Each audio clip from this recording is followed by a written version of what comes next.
Good day, everyone. In continuation of the American occupation of the Philippines, OGP number 10 consists of three acts, namely the Philippine Organic Act of 1902 or the Cooper Act, the Philippine Autonomy Act of 1916 or the Jones Law, and the Philippine Independence Act of 1934 or the Tidings-Macduffie Act. The Philippine Organic Act of 1902, also known as the Cooper Act. 1902, 3 years since the Treaty of Paris, and the American forces has also occupied the Philippine archipelago for more than 3 years.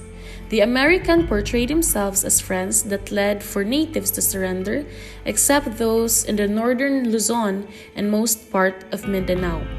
The American forces stationed over the archipelago because of the recurring insurgencies by the natives in the islands. Anti-imperialist party found occupation of the island by the American as unreasonable and wanted to be given their own government.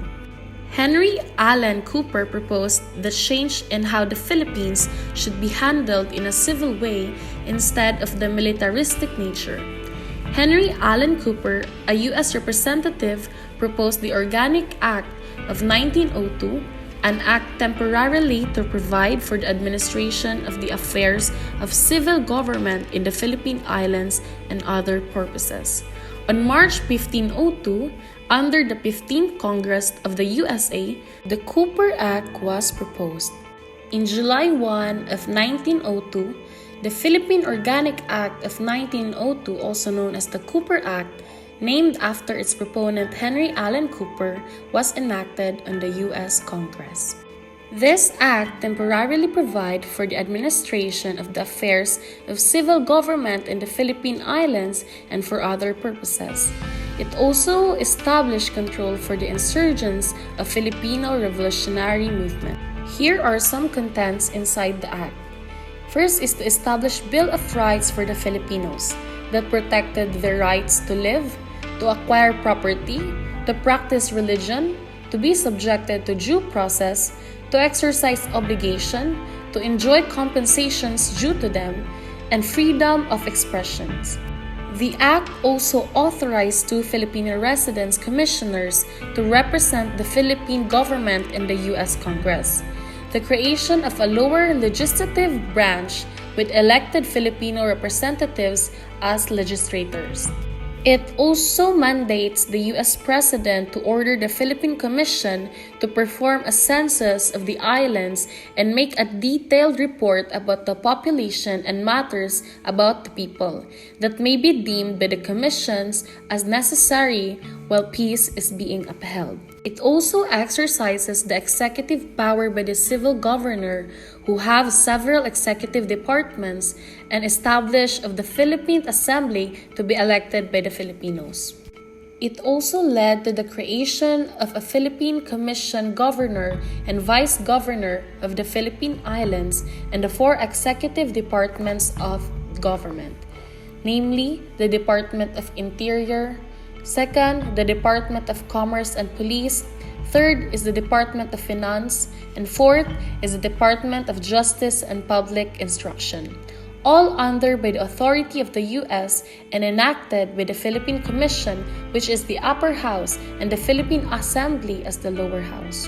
The Filipinos become very cooperative with the promises offered by the bill, and peace was maintained. The first Philippine Assembly is best remembered for its effort in reviving the issue of independence and for passing laws that improve the type of education enjoyed by the Filipinos. Good day, everyone. I'm going to report about the Philippine Autonomy Act of 1916 or Jones Law. Jones Law is an act to declare the purpose of the United States as to the future political status of the people of the Philippine Islands and to provide self-government for those islands. Okay, let's talk about history. An Organic Act passed by United States Congress which replaced the Philippine Organic Act of 1902 is the Act of Agencies or the U.S. managing certain federal lands. The Jones Law acted like an establishment for the Philippines until 1934 when the Tidings-Macduffie Act provided for self-government of the Commonwealth of the Philippines and for Filipino independence after a period of 10 years. The Philippines was ceded by Spain to the United States in 1898, and it caused the control of the United States over the Philippines that established in the Philippine-American War between 1899 and 1902. It was never the intention of the people of the United States in the incipiency of the war with Spain to make it a war of conquest or for territorial aggrandizement. The Jones Law was a framework for a more autonomous government in preparation for the grant of independence by the U.S. It has always been the purpose of the people of the United States to withdraw their sovereignty over the Philippine Islands and to recognize their independence as soon as a stable government can be established. While the Philippine Organic Act provided for an appointed upper house and an elected lower house, the Jones Law provided for the election of both houses. The Jones Law, enacted by the 64th Congress of the United States on August 29, 1916, contained the first and formal and official declaration of the United States' commitment to grant independence to the Philippines. The law provides that the grant of independence would only come as soon as a stable government can be established, which gave the United States government the power to determine when this stable government has been achieved. Jones Act, formerly Philippine Autonomy Act of 1916, is to provide the Filipino people wider domestic self-sufficiency through it reserves certain privileges to the United States to protect its independent rights and interests. For the speedy accomplishment of such purpose, it is desirable to place in the hands of the people of the Philippines as large a control of their domestic affairs as can be given them without, in the meantime, impairing the exercise of the rights of sovereignty by the people of the United States, in order that, by the use and exercise of popular franchise and governmental powers, they may be the better prepared to fully assume their responsibilities and enjoy all the privileges of complete independence. Jones Law of 1916, it's signed by President Woodrow Wilson on August 19, 1916. Also known as the Philippine Autonomy Act, and sponsored by U.S. Representative William Atkinson Jones of Virginia. It contained Americans' promise to give independence to the Philippines, gave the Filipinos greater participation in the government. It defined the structure of the government, the powers and duties of the officials, and provided for a Bill of Rights for the Filipinos. On October 3, 1916, elections were held for the new Philippine legislature. It was formally inaugurated on October 16, 1916. Sergio Osmeña was elected Speaker of the House of Representatives, while Manuel Alcazan became President of the Senate. Good day to all. I am Daniel Earl Caballero, and today I'm going to report about the Tidings-McDuffie Act, also known as the Philippine Independence Act of 1934. So here's a quote from Dr. Jose P. Rizal. Filipinos don't realize that victory is the child of struggle, that joy blossoms from suffering, and redemption is a product of sacrifice. Okay, this is a brief history of our Tidings-McDuffie Act. So the Tidings-McDuffie Act, officially the Philippine Independence Act, was enacted on the March 24, 1934. It is a United States federal law that established the process for the Philippines, then an American territory, to become an independent country after a 10-year transition period. So under the act, the 1935 Constitution of the Philippines was written, and the Commonwealth of the Philippines was established, and the first directly elected president of the Philippines. It is also established the limitations on Filipino immigration to the United States. So as you can see on the picture, we have from left to right, we have the Senator Millard Tidings and the Congressman John McDuffie, who co-authored the Tidings-McDuffie Act also known as the Philippine Independence Act of 1934.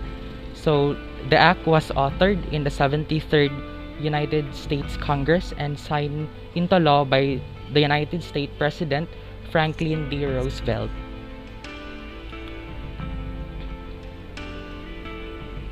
So, Manuel Luis Quezon y Molina, who is the second president of the Philippines. So, in the year 1934, the president of the Senate of the Philippines, who headed a Philippine independence mission to Washington, D.C. So, it successfully lobbied the Congress and secured the act's passage. And in the year 1935, the 1935 Constitution of the Philippines, under the Provision Act, the 1935 Constitution of the Philippines was drafted and became a law establishing the Commonwealth of the Philippines with an elected executive, the President of the Philippines. So, in accordance with the act, President Harry S. Truman, who issued a proclamation 2695 of the July 4, 1946, officially recognizing the independence of the Philippines. So in this like I've said earlier, so the July 4, 1946, the US formally recognized the independence of the Republic of the Philippines. And as you can see on the picture, in ceremonies held in there is a ceremony there held in the temporary Independence Grandstand, which is it was built in front of the Rizal Monument. So as you can see, the Philippine flag is raised while the US flag is lowered. So the flag pole in front of the Rizal Monument, according to the source, it is known as the Independence Flag Pole, which commemorates for the culmination of the quest for our national independence. So on that day and same year, so the United States formally recognized the independence of our country. And the independence of the Philippines was marked by Manuel Rojas retaking his oath as the President of the Philippines and eliminating the pledge of the alliance to the United States, which required prior to our independence. And independence thereafter was celebrated on the July 4 of every year until the year 1962. But in the year 1962, the President Diosdado Macapagal issued a proclamation number 28, a series of 1962, effectively moving the date of Philippine independence from the usual one, which is July 4, then to June 12. This was the independence from Spain and was proclaimed in Emilio Aguinaldo's home in Kawit, Cavite. So take note that from July 4, 1946, it was moved to June 12.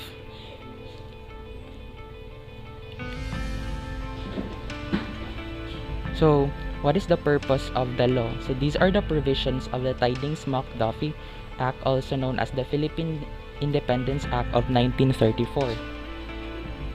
So here's the provision. So first is the establishment of the Commonwealth government, which will last for 10 years before the full independence of the Philippines is achieved.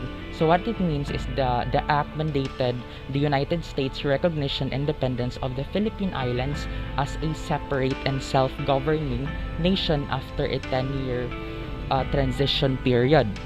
Next is having a constitutional convention with Filipino delegates to draft the Philippine Constitution. So the act specified a number of mandatory provisions and required approval of the Constitution by the US President and by the Filipinos.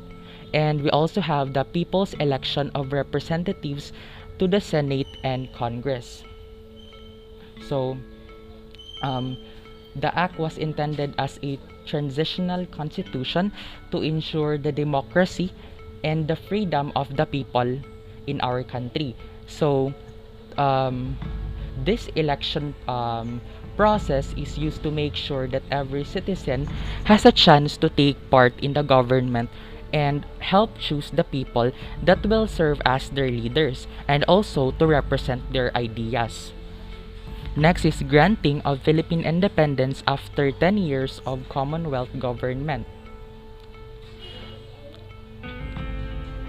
And lastly, the United States Administration of Foreign Relations, Tariffs, and other financial matters. Preparation of the Constitution. So,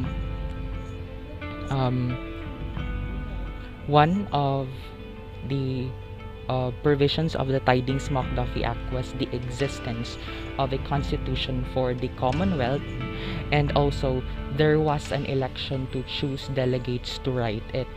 And take note that the convention began on July 30 in the year 1943, and Claro M. Recto, who is a prominent scholar, a lawyer, and a writer, was elected as its president. So, the delegates wanted to include provisions in favor of the Filipino sentiment, but they were unable to do so because there are conditions given by the American. So one of these is the American enjoyment of the civil rights that only Filipinos would deserve. And another condition would be the continued European control over foreign relations and financial matters. But any of the internal issues would be the liability for our country. And next is the people adopted the Constitution on May 14, 1935, and on June 16, 1935, Manuel L. Quezon was elected as the president, and Sergio Osmeña was elected as vice president of our country, which is the Philippines.